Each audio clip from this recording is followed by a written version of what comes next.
I'm Michael Lang, and this is another conversation in the series that I've called In Their Voices.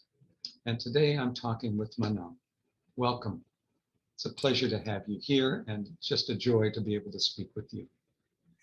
Well, thank you, Michael. It's a big pleasure, and I'm looking very much forward to our conversation. And as promised, I will pronounce my own surname to save everybody the trouble of trying to say something in Dutch. My name is Manon Schonewille. That is the Dutch pronunciation, but Manon is totally fine. There are some people who say Dutch isn't a language, but it's more like a throat disease. So I really wouldn't put you through all those kind of things. I am located in Rotterdam in the Netherlands, and I have been busy in mediation since 1996 already. So I've been doing a lot of different things. I'm a mediator. I mediate in particular commercial cases and also employment cases. And besides that, I have a training organization called Toolkit Company with an academy legal mediation, where I educate professionals who would like to become a mediator. And I also train a lot of executives who would like to learn how to negotiate better. I work in and from the Netherlands. However, I also have quite an extensive international practice and have been working with a lot of different colleagues in different countries, and also benefited from understanding, or at least trying to understand, where practitioners from other countries are coming from. Because if we speak about mediation, in most languages, even in the world, that we use the word mediation, pronounced differently, but sometimes we have a very, very different process in mind. Right. The word means something different, and therefore the process means something different to people. Yeah. And at least in my experience, which is far more limited in terms of international connections than yours, it has very much to do as well with the culture of the people and the country, how they experience, deal with, think about conflict. It's the culture, definitely. That is a very, very important part. I also think since several countries started to develop legislation for mediation, also the legal culture plays a role in how mediation is perceived, and what many people in different countries think what is the best way to mediate, or how a mediation process should be done. I also think it makes a difference where mediation started in a country, and who were the first trainers in a country. So were it in particular professionals with a more psychological background who started to teach mediation in a country, or was it more an impetus from the legal society? And it's fascinating, because there is no good or bad in what the best way of mediating is. And it's I think it's enriching if you look at the different ways of mediating. At the same time, when we are at conferences or discussing about code of conduct and those kind of things as mediators among ourselves, we are sometimes standing a little bit in our own way, because we each speak from our own bulb. This is mediation, and that is the best way.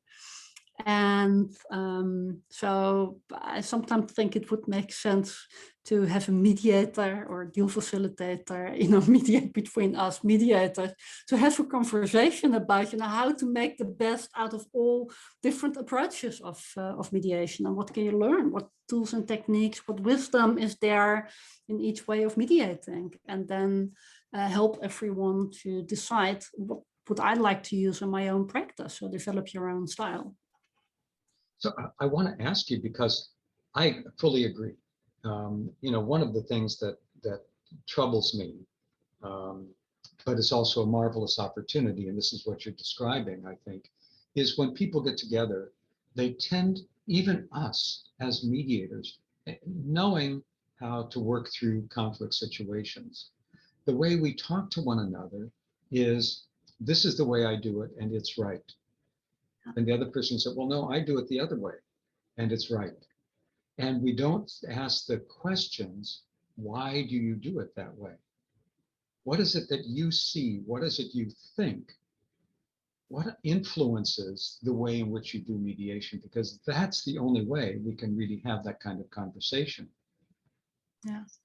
It's interesting that we don't always walk our talk as mediators, because this is a typical example of a positional conversation, and we should be able to break through it, you know. And it's well, it's really interesting actually to also find out that we are just humans, and I often say that I'm a great example of the added value of a neutral shirt in conflict situations.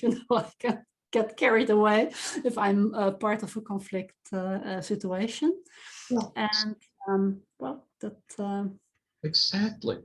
I mean, we tend, in those situations, we can easily forget everything that we knew.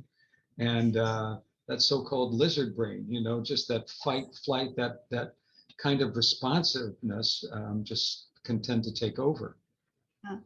I think we as mediators are probably a little bit better in a post-mortem analysis. So if it happens, that you say, okay, what happened here? And then say, let's have this conversation anew. But in the heat of the moment, well. So I wanted to ask you, because this leads me to something that I'm really interested in.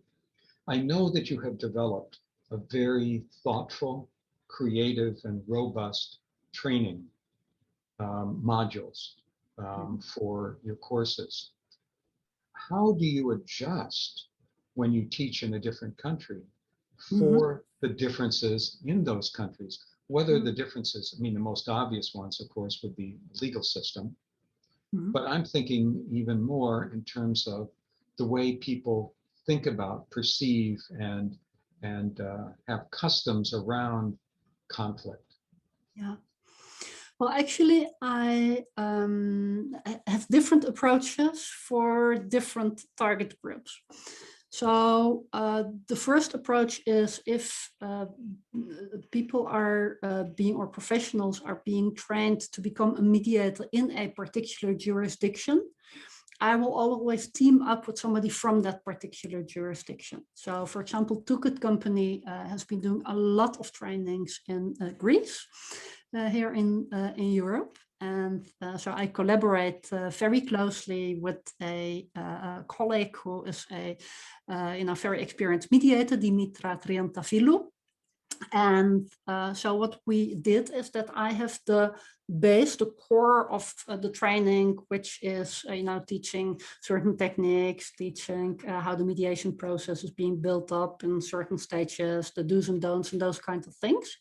And then we will sit together, and she will translate it towards the Greek situation, both in the Greek language, and then also apply the things that are in particular important in that country.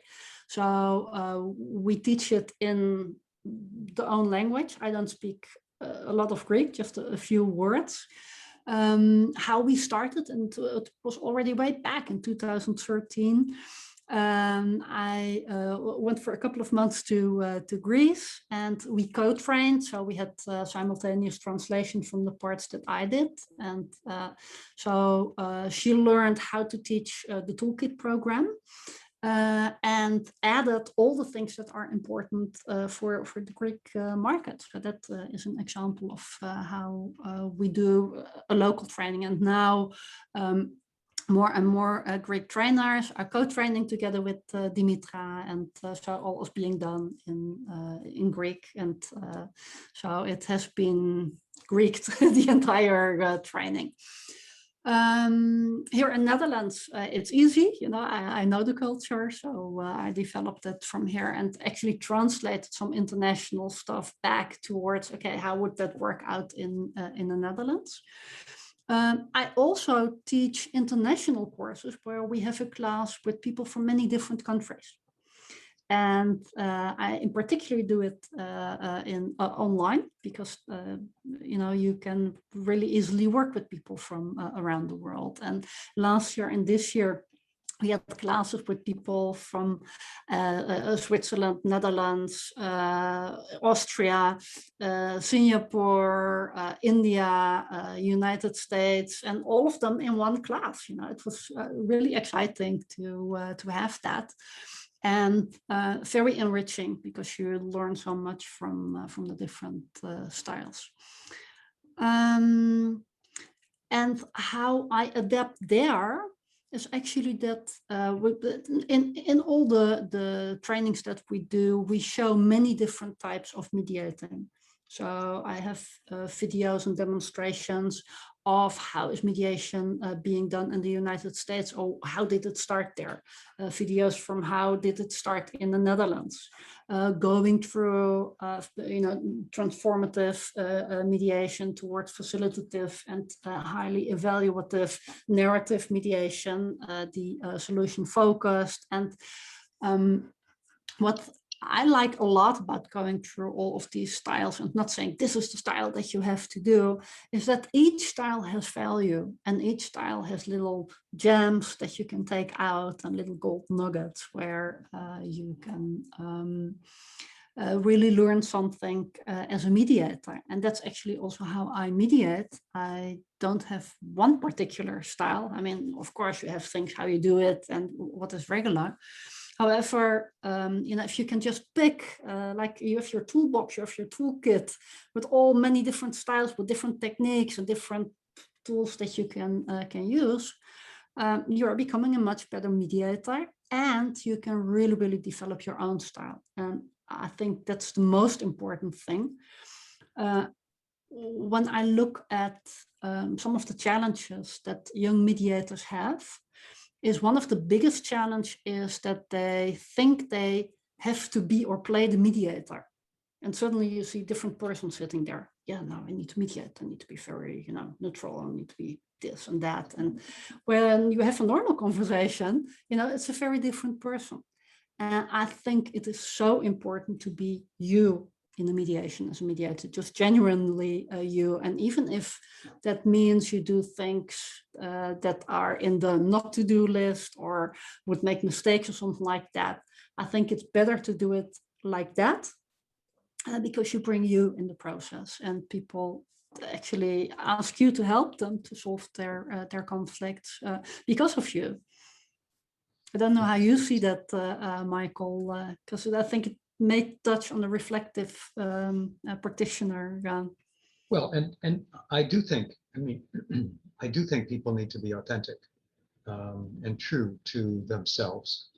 You know, when you try to do something that somebody else tells you to do, and it doesn't sit right with you because it doesn't fit your own philosophy, your own personality. It's a terrible mistake, and you end up, I describe it as trying to stand on one foot, juggling and mediating, because you're off balance and your attention is pulled away from where it really needs to be. I do think it is important to have a philosophy, a set of beliefs that then guide the choice, so that your thinking tells you, when I'm encountering a situation like this, my understanding of what might be going on for the parties is this. This is how I interpret it based on my beliefs. Because of those beliefs, and because of what I call it a hypothesis, I hypothesize is going on, I then look over at my tool chest, my toolkit, and I say, I think this one might work. Let's try it. And if you don't know why you're using that tool, and if it's not authentic, then you'll never understand when it works, why that happened, and you will ignore it not working. You'll find some excuse for why it hasn't been as effective as you thought it would be. Mhm. Exactly. The parties just weren't ready. This wasn't a good time, whatever it might be. But yeah. Yeah, so when you've created your toolkit, the training materials, Mhm. what was your thinking? What did you want to accomplish Mhm. in the manuals that you created? I understand, you want to teach people certain techniques, certain tools, and so on. That's sort of a given. But it's how we put that all together and how we present it that's unique, and that's what I'm interested in. Mhm. It's when I started this, and we are talking now about the end of the 1990s. I'm a checklist person, and I am very practical. So I always ask myself, what does this mean in practice? Step 1, 2, 3. And when I looked at much of the mediation teaching materials, it gave a lot of things like you need to apply active listening. That's important as a mediator. And then I always thought, okay, so what are the do's and don'ts and how to do it? Step 1, 2, 3. Or what is the difference between acknowledging a feeling or reflecting on feelings and reframing a feeling? What types of reframe do you have? When do you use one type of reframe and the other?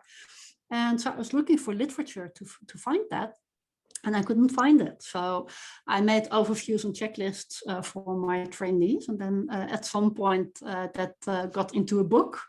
The first books, this is the English version. It looks like this with many overviews and checklists, but it's not that big yet. At the moment, the Dutch book is really, really huge. It's like 400 pages and all of them with checklists. But for, practitioners who really want to take their mediation a little bit deeper and try out new things, it is great to have a referral book like that, because very often we do things kind of automatically. You keep on applying certain things all of the time. And maybe that would, it's something you feel comfortable with, but maybe there are some interventions you could do that could really, pull the difficult angle from the dispute, and so you can get some inspiration to do other things. And the other philosophy is, okay, then make it concrete. So let's also exercise applying certain techniques in the mediation and do it in the perfect way how you would do this technique. So it's a different question than the question, what technique would I use in this interaction between the parties? But it's like, okay, if I would choose that a reframe is the best thing to do now, how do I do it? Step 1, 2, 3. And interestingly, I started doing it thinking, okay, this is very useful for young mediators and people who are training to be mediators. And then you do more things on the automatic pilot when you are more experienced mediator. However, I always get the feedback that for young mediators, it's like a bit much sometimes to go through it like that. Whereas experienced practitioners say, I take it with me, and in a break or when I'm preparing for a mediation, I sometimes just use it, as a toolbox to see what I can get out of it and use in here. Mm-hmm. So that's a bit the philosophy. So be very precise in how in what you can do as a mediator, and if you want to apply it, how to do that. So it's really interesting, in the field, and I don't think this dichotomy makes any sense, but for purposes of our conversation, people say, well, some people say mediation is a science, right? It's very concrete, practical, ordered, structured, and so on. And other people say, no, it's an art and you can't teach it really. You either have it or you don't have it. And if that dichotomy actually was at all useful, then you would fall onto the more this, for purposes of initiating people into the community of mediators, having structure and order, to be sort of disciplined about what one does would be critical. And that as one becomes more adept, knowledgeable, experienced, you can be more of the artist. Yeah. You can, and Yeah. I think about this too, Manon. I have lots of artists in my family, and my brother in particular, whom I've talked with much more about this than anyone else, talks about the same sort of approach, that you really have to know the principles of drawing, of color, of perspective. And once you do, then your creativity can fill, the canvas, or construct a mobile, or build a sculpture, or whatever it might be. But if you don't have the basics, you don't have the foundation. Yeah, absolutely. That's it's like when you are a very gifted piano player. You start with doing I don't know the word in English, but just Scales. Yes, exactly. You do the scale. Thank you. And you teach the techniques, and you look at a particular music piece from a technical point of view. Where do I need to stop? Where do I need to be louder? And where does it take on and or be softer? And once you went through it like that, and you know it, and your fingers are exercised, then you can be totally in the moment and be totally creative. However, if you haven't gone through the first parts, I think you're not going to be as good as you could be in your performance. But okay, and I think it's similar with the mediator. So that's part of the philosophy that you bring, which is you teach the structure, the tools, and then they can figure out how to improvise, because they've got that foundation. They've got something from which they can do the improvisation. Exactly. Improvisation. Beautifully said, Michael. Pardon me? Beautifully said. Oh, thank you. Because every situation is unique. It's never the same. And saying that, I had an interesting experience once, Manon. I was asked to do an advanced 2-day mediation course. Mm-hmm. Advanced meaning that everyone who attended had to have been in practice at least 5 years. And they had to have completed, this was at a training institute in British Columbia. Mm-hmm. And in order to get certified, as they certified, it wasn't beyond that institution. It wasn't more generalized. You had to have, I think, 240 hours of training. Oh, wow. Right. Plus, you had to have do live mediation and a live negotiation that was then observed and critiqued. So I say all of that pretty thorough. Right. Wow. To say these were not novices I was talking to, and yet, on the first day, one of them said to me, so what you're talking about would be in stage 2. Ooh, okay. And I said, what do you mean? He said, well, the mediation proceeds. You have stage 1, the introduction. Stage 2 is this. Stage 3, they had a 5-stage model that they were taught. I said, let me ask you a question, and let me ask you to be absolutely honest with me, with your colleagues who are here. There were 25 people in the room. Have any of you in a recent mediation ever had one that went stage 1, 2, 3, 4, 5. Not one of them, of course, went for him. I said, and you probably feel badly about it, don't you? And I said, yeah, we struggle. I said, may I just say something? Stop struggling. No mediation ever goes according to that kind of a structure or plan.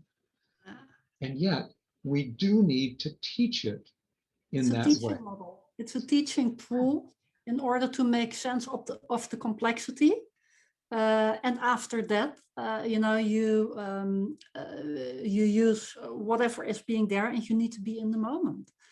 And you know, in different countries, different models are taught. For example, I also teach some classes in Germany, and there are a couple of schools in Germany who are using a very, very structured approach to mediation, which is great if you want to learn mediation. You know, they have differently colored cards, and so they also have an overview even behind the mediator, like, okay, so the mediation is going to go through stage 1, 2, 3, 4, 5. We are now in stage 1, and then they announce we get to stage 2 now, and so that the parties also know where the mediation is. And so the themes and the topics are being put on a card and being put on the wall. And then for each theme, there is being done an analysis. What are the underlying interests, which are being put next to the issues. And after that, there's some brainstorming on possible options. And then you go to the next thing. And, you know, I always think, okay, in a training situation where you have a limited mediation with limited topics, you know, that works nicely. However, in practice, you know, things can become really complicated, and one theme has many similar interests and the other way around. You know, it's I wouldn't be able to do it like that myself. Although as a teaching tool, it is super, because, you know, it makes sense out of the madness of the work we need to do. And so it's great that these things are out there and that they are being taught. However, they should not start to lead a life on their own. You know, it's treated like it is. You know, it's a teaching tool. It's a thought helping thing, but not. What I say to the students when I teach them, when I have been teaching a basic course, is I'm going to show you the structure. I'm going to tell you that things don't flow that way, that we're breaking it down so you can understand. And what's also important to understand is that each of these elements we're going to be talking about occur in the mediation. They're almost guaranteed that there is going to be a need for people, for lack of a more sophisticated word, to tell their stories, to talk about their experience and about what it means to them. Where it happens can be very, very different. But the idea that it will happen is a virtual certainty. Yeah. Fascinating.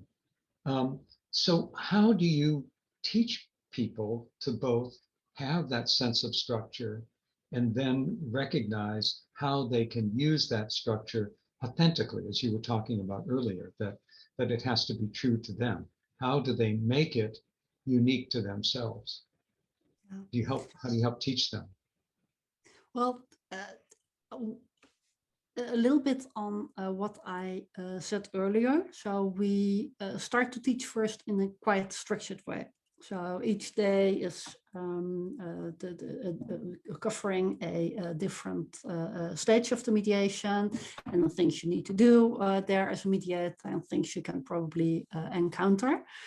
And then in particular, in the stage where you are exploring interests, we are showing many different approaches. So for us, and in particular in the Netherlands, you know, we have a pretty facilitative style of mediating. So you go very deep into exploring in joint sessions, and that is the regular way of mediating. then at the same time, we are showing how it is being done in other countries or by other mediators, from super provocative styles to very evaluative styles and everything that evaluative styles and everything that is in the middle. So we let people experience with, okay, what would fit for me? What do I take out of each of these styles and would like to try to apply? And then we say, okay, in the role plays, go ahead and apply what you think is useful in there and try it out. You know, you are now in a situation where it is safe to do it. You cannot harm any parties, even if you are going to do something super provocative in here. Let's see how that works out and what fits to your style. And so there's a lot of practice and a lot of reflection from the practitioner, the mediator themselves, but also we ask the parties to give feedback, and we work a lot with training actors. So they are very well versed in, you know, feeling what kind of emotion is coming up and what happens if the mediator does this or that, and being able to put that into words and give that back to the mediator. And then we reflect back every time and time again with some, okay, so here are the top level things that you need to keep in mind. So there is structure at the opening of the mediation, and there is structure at the opening of a caucus, if you would use that.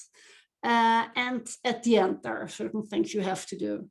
And then for the rest, you know, it's freestyle. However, you must ensure that the mediation is set up in a structured way from the start.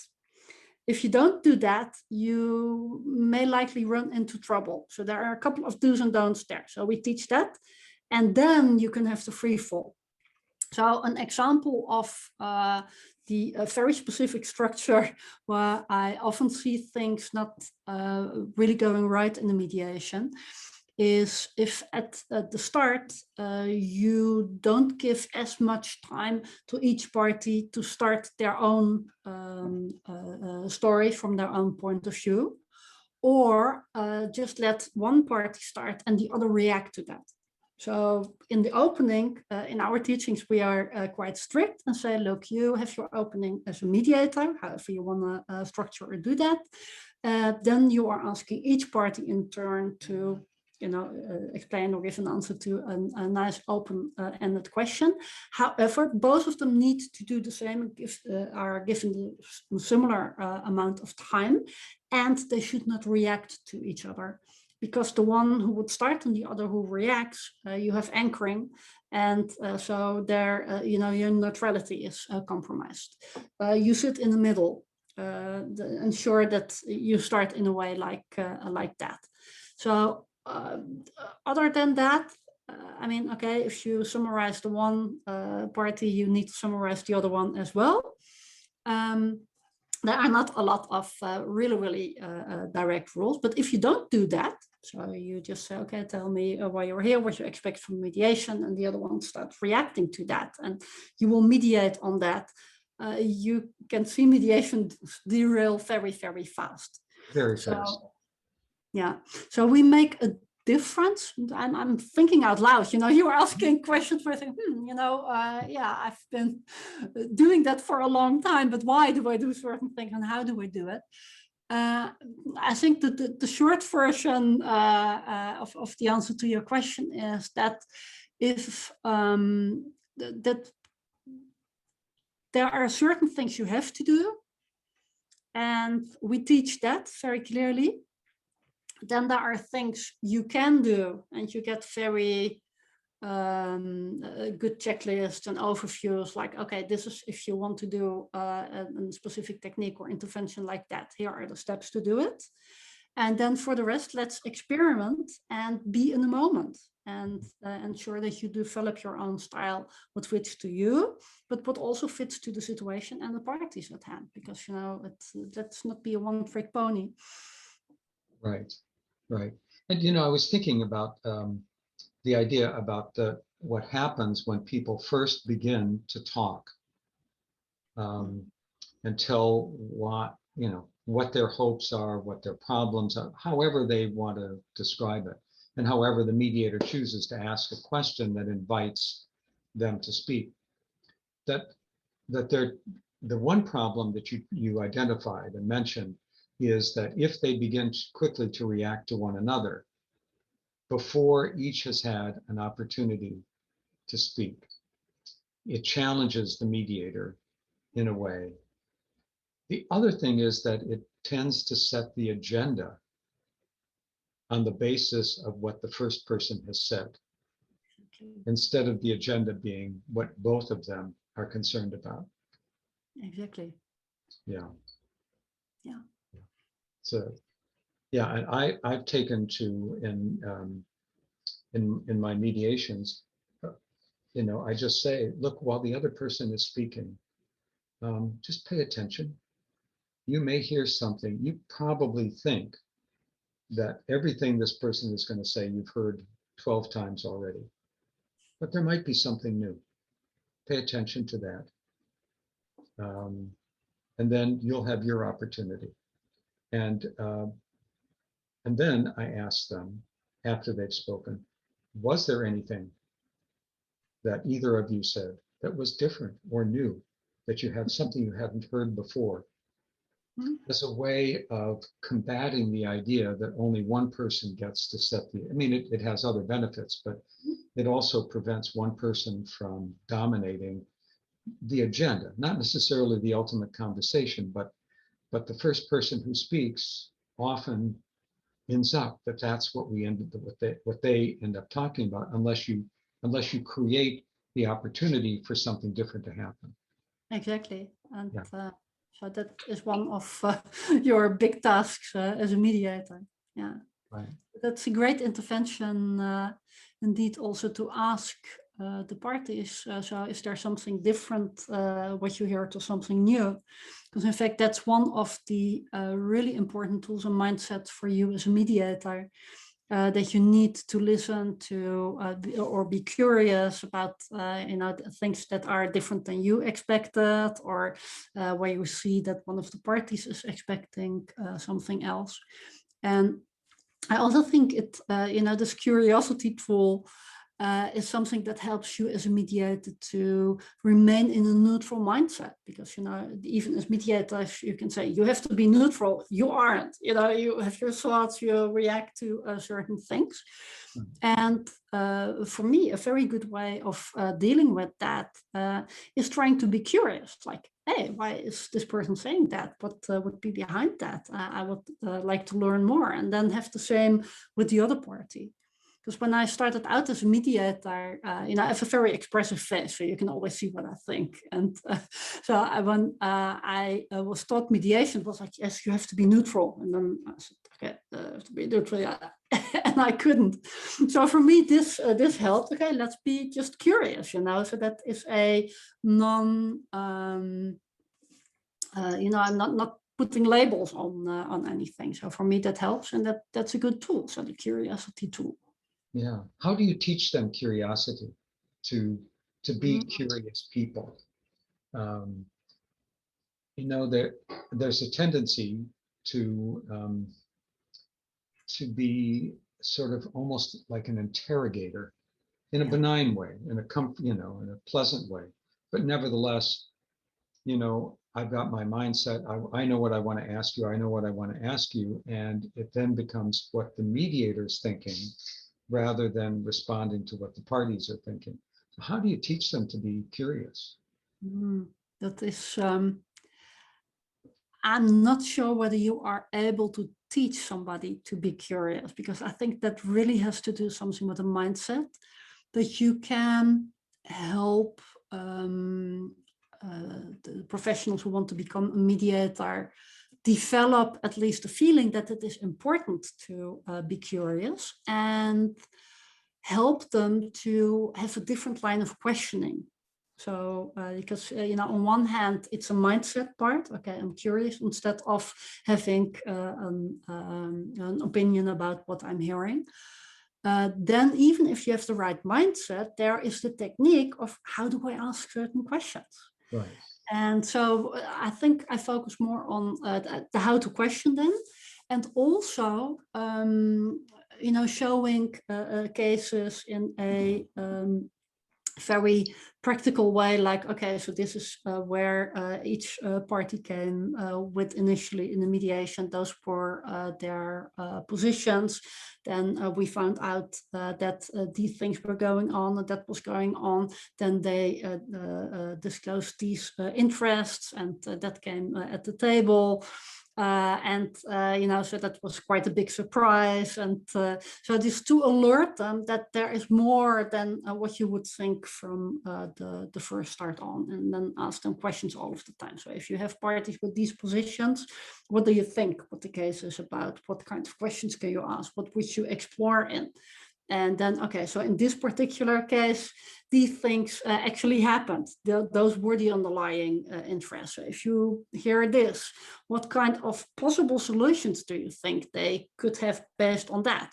So you try to make mediator think and get curious a little bit, like, okay, the case is unfolding, and it's I shouldn't be with one first answer or one first interest that is emergent, be satisfied, because there's always more, and actually make that the fun and interesting part of the mediation, like, okay, a bit like you said, like the detective, maybe a little bit like Columbo, so not being aggressive, but just thinking, oh, there's one more thing. I'm just wondering.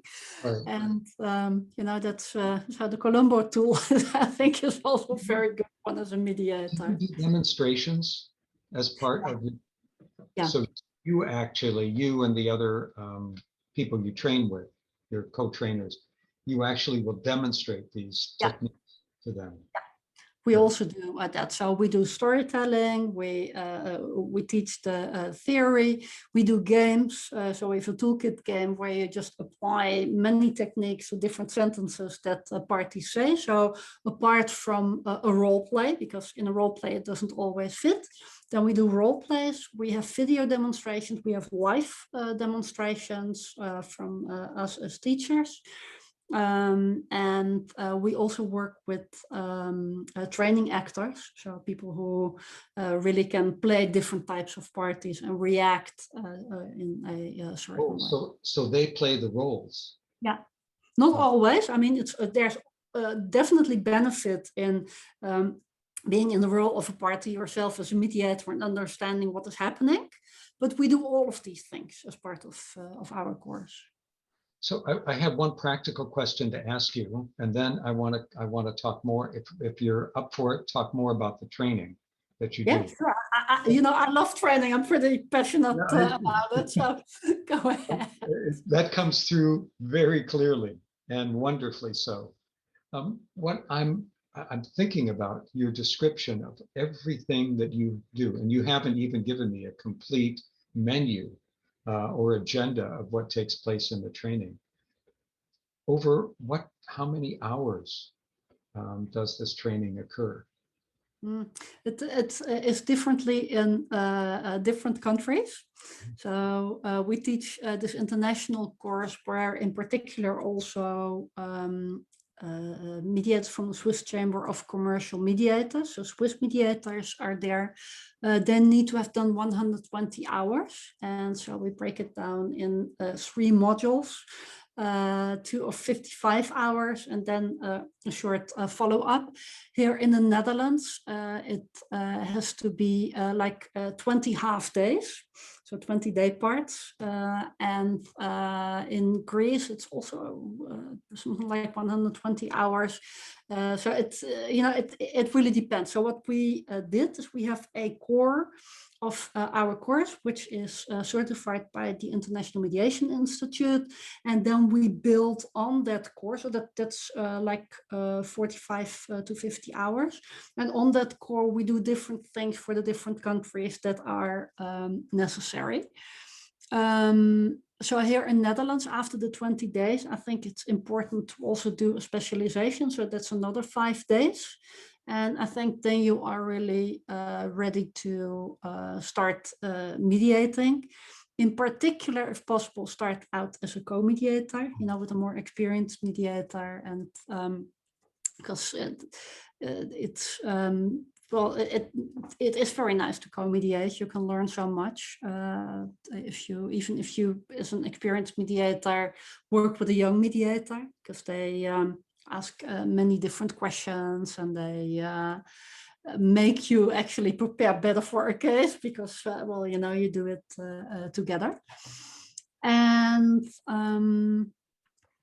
so actually, I lost my train of thought, what I was saying, because what you're describing at my screen, which is saying I have a low battery.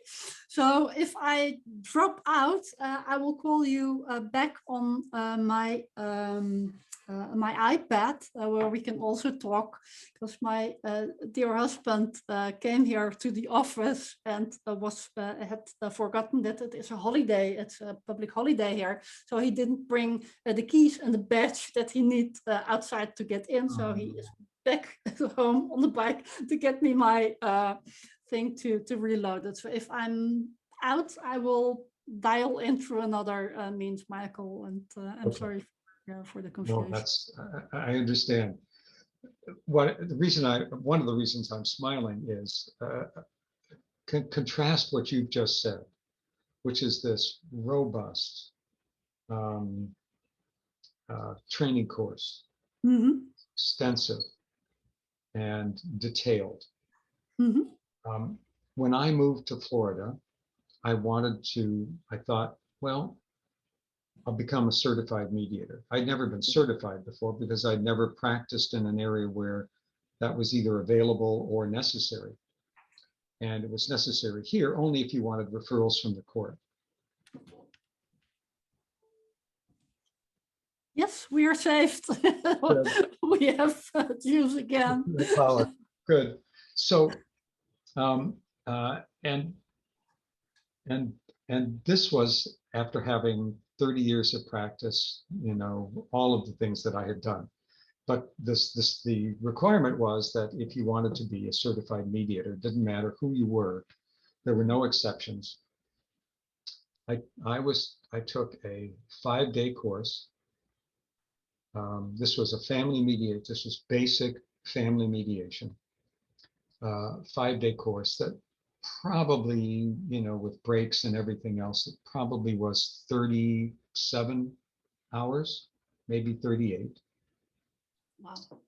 I had to observe for 6 hours some other mediator and co-mediate for 4 hours. And I was certified.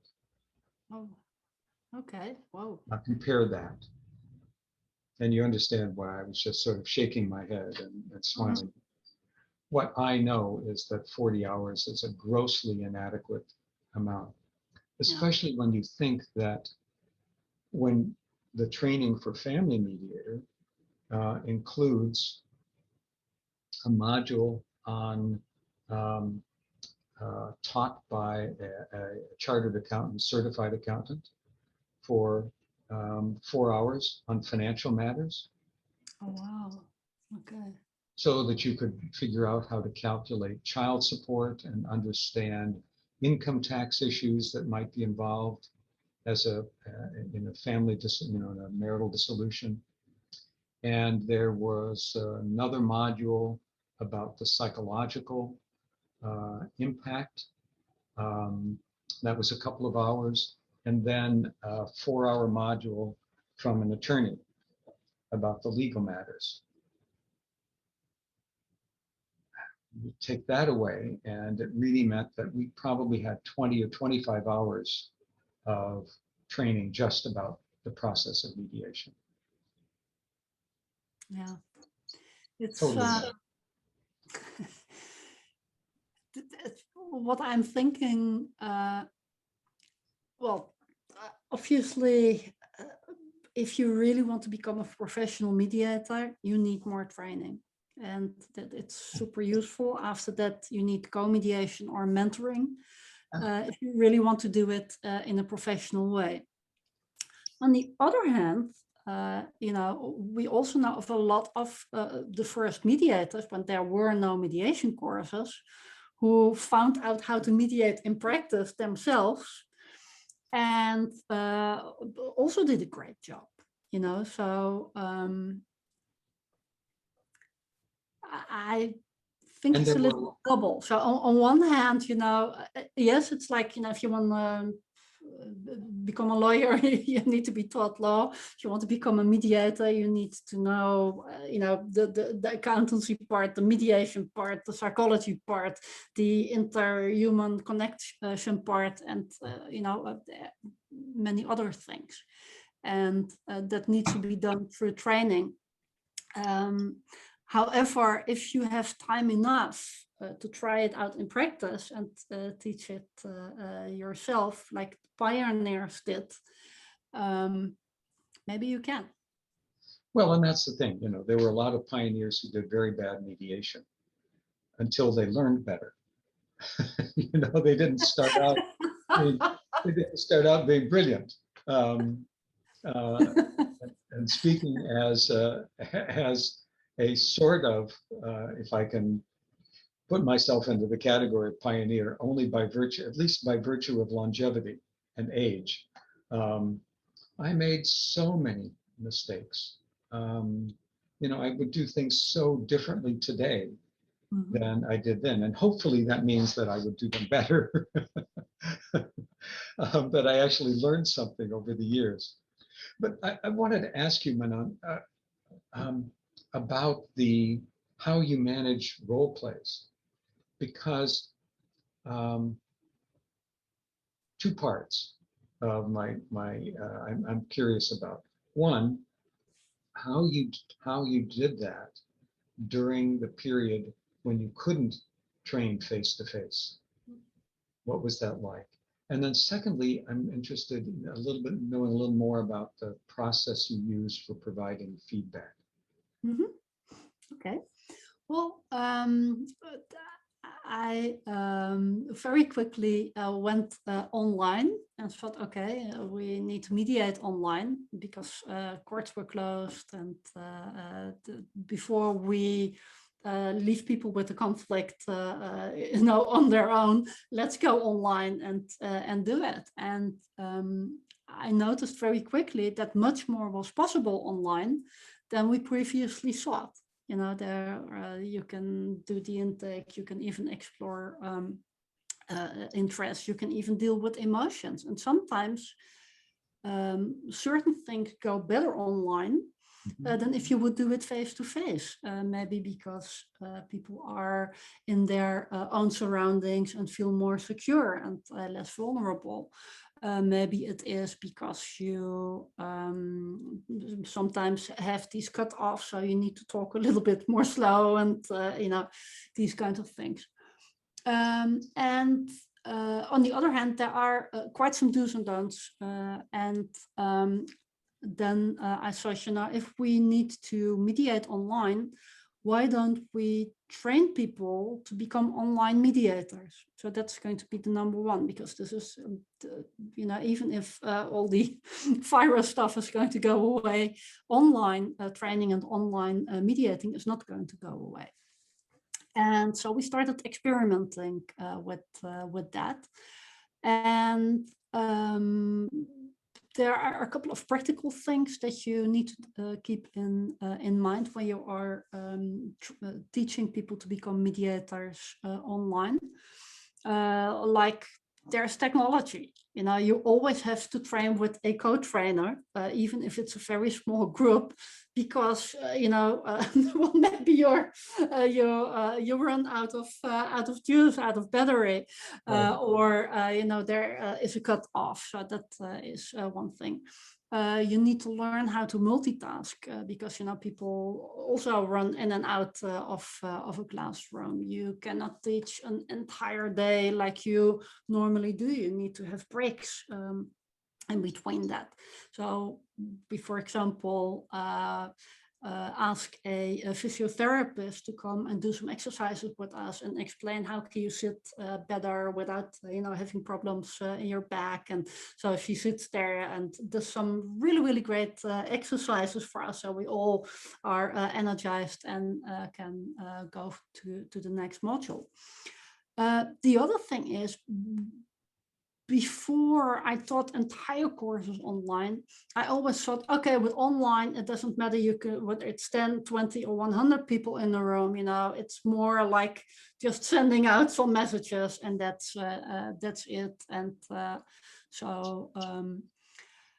actually, I think the ratio of trainers on trainees needs to be smaller if you do it online.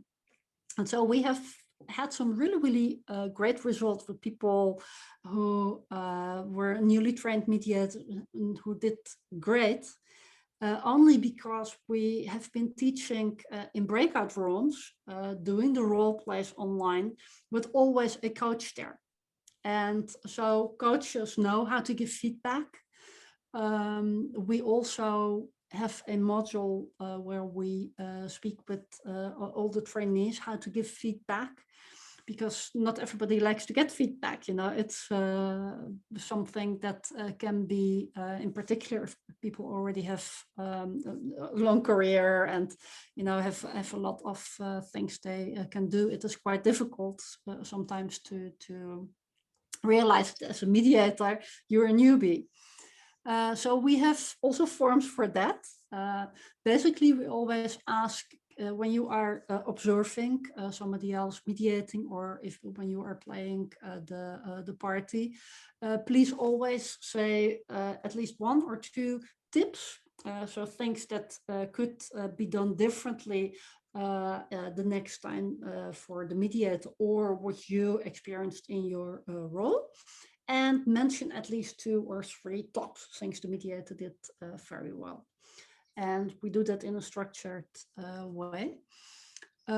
We also have a tool that we use for assessments, and more towards the end of the course, we will give more structured feedback based on the tool. And so you need to do these certain things, and they get that also in a written form. But if you talk about, the main factor for success in teaching mediators online how to become a mediator is that you have a very high trainer and coach to trainee ratio. So actually in a breakout room, we have always a coach there. When we do demonstrations, there is always coaches and trainers who give different types of feedback, because each mediator each trainer looks differently at the do's and don'ts, which once again enriches the idea of, okay, find your own style. And having shorter modules is also really important. So I hardly ever teach an entire day online, because you get too tired and you don't really, it doesn't really bring something. So half a day is optimal, I think, with good breaks in between and doing different things. What is also differently if you are teaching online than face-to-face is you don't have the coffee corner, where you can have chit-chat and just get to know people. So on one hand, we are often including before class or on a different day, okay, let's just have a coffee meetup. So where we talk about everything except for the course, just to get to know each other. Ensure that at the start, even if time is tight, do something, either have a poll or ask people how are you feeling today, or who is feeling 8 or above on a scale of 0 to 10, and who is feeling less than 5 today, and hear how people are feeling, because it's not just sending, you want to connect with them. And so you consciously need to take time for that as a trainer, maybe even more than when you teach face-to-face. I'm so fascinated about the adjustments that you've made because it seems to me that those are exactly the types of adjustments that we need to make when we mediate online. Yeah, it's true. That we need to have the social interaction, Yeah. as well as the substantive interaction with our clients. And, Yeah. it's not that we need to get to know them deeply, but, we can say, how are you today? Are things set for you? I was talking with Jim Malamet yesterday, and he was saying that, that although he mediates in joint session with sparing and strategic use of caucus, that he's now started to begin mediations with separate conversations with each person, mostly to build a social connection, to build a human interaction, not necessarily to do any business, if you will. Yeah. Although actually it is a very good business tool if you want to sell yourself as a mediator. I always start my mediations with individual conversations with each party. Very often, what I hear from parties in the mediation, finally somebody is listening to me. Right. And that is one of the things we can always do as a mediator. And in particular, if one party has more need to explain a lot of things or be listened to than the other, if you start with an individual talk with each of them, you can at least give that to them. And so they already come in a quite different mindset once you have them in the same room.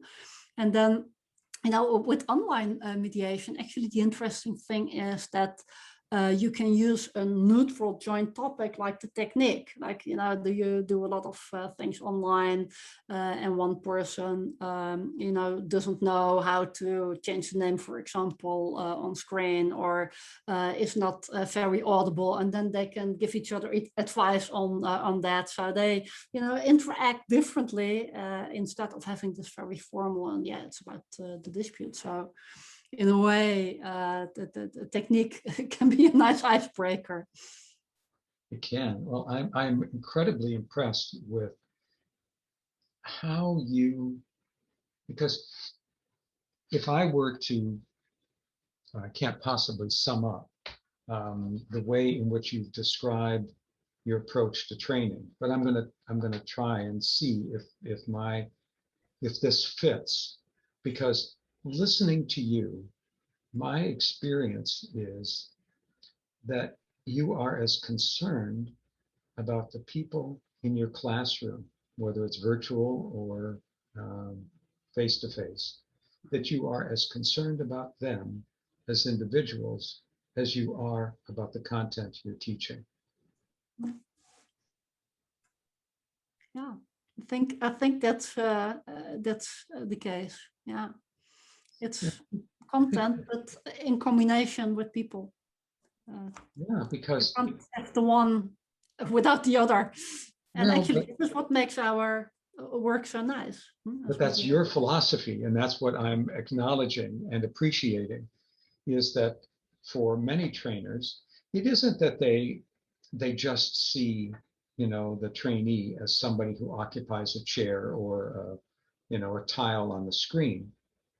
I don't mean that they're callous in any respect, but they might not go the extra mile that you have described about the way in which you handle the teaching of the material in order to ensure not only that the material is communicated and understood, but that the person is acknowledged in that process as a learner and welcomed into the community of learners and into the community of practitioners.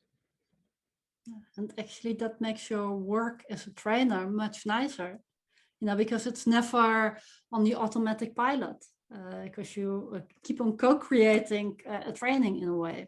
And then if you combine that with structure, I think that's lots of fun and useful. Yeah.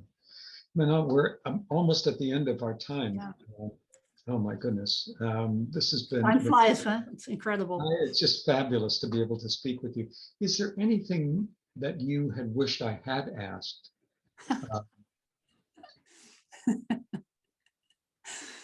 Wow. Not sure. Actually, there's probably more things that I would have wanted to ask you and didn't do. You know, you have such a wealth of experience to share with us. Is it okay if I ask you a question?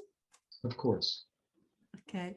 So one of the things I was wondering is you have been doing these, you know, wonderful conversations with so many incredible colleagues. What sparked that you started to do that? Well, when I was writing this book, The reflective practitioner. yes, the guide to reflective Conflict practice and resolution. conflict resolution. Yeah. So that was published in 2019. Mhm. And as I was writing the book, I had this idea that here I was, you know, in typical in the way which one writes, and you want to enhance or feature some element of what you want to say by referring to someone else's work, quoting them, citing their work. And I thought, wouldn't it be so much better if that person were the one who was saying it instead of me? Because I'm repeating their words, but it's their words, not mine. And I thought it would be fun, you know, someday we'll have digital books and somebody will be able to just hit a button or a hot link or something, and up will pop a holographic image of the person. And they'll say, I'm glad you asked that question. And here's the answer. You know? But we don't have that facility. And I then thought, well, should I do a bunch of interviews and append those? And I thought people will never read interviews. You know, it doesn't have the vitality and the energy of a live conversation. So I put the idea aside and I said, as soon as the book is published, I'm going to get back to this idea. And that's how this series of conversation has come about. Fascinating. So I can't wait until we can really holographically be there and maybe each sit on the side of the table. That I think in the pretty near future we may be able to do that. I think in your lifetime, when you're my age, you know, Well, no, I don't mean that I mean that in an honest way. You know, that in another 25 years or so, 30 years, that's very likely to be possible. Um, and that will be wonderful when that does happen. I mean, it is definitely. amazing that, you know, I produce a number of digital books as well. And because they're digital, that we can embed hot links. And people, if they're reading on a Wi-Fi enabled device, they click the link and they go right to this other book or reference or whatever it is. I mean, that's fabulous in and of itself. This is just my vision about the holographic. Yeah. Let's take it to the Cool. next. You know, the vision that I'm getting, you know, I am teaching a course online. It's going to be holographic. So it's like an idea like stepping into the class. And then we are speaking about the reflective practitioner. And I say, okay, let's call Michael. And you are stepping in holographically just to explain something about your book. And then you hop back to Florida and, you know, Exactly. have this great hike and do whatever you want to do. So that would be cool. Yeah, would be great. And if there's any way we could do that, I'm all for it, Manon. I'm all for it. Well, this has been a fabulous time to be able to talk to you. And also, I have to say, there's one other thing that's very selfish about why I'm doing this, which is I get to talk to people for an hour or so in just a free flowing conversation. People who enrich my life through this conversation. And my hope is that as we publish them and put them, you know, make them available on YouTube, that they enrich other people's lives in the same way. So I'm grateful to you for our time today. That's beautiful. And I'm grateful to you for taking this initiative and doing this great work. I greatly enjoyed talking with you, Michael. And well, thanks so much for this. And I look forward to looking at the interview, actually. Thank you, Manon.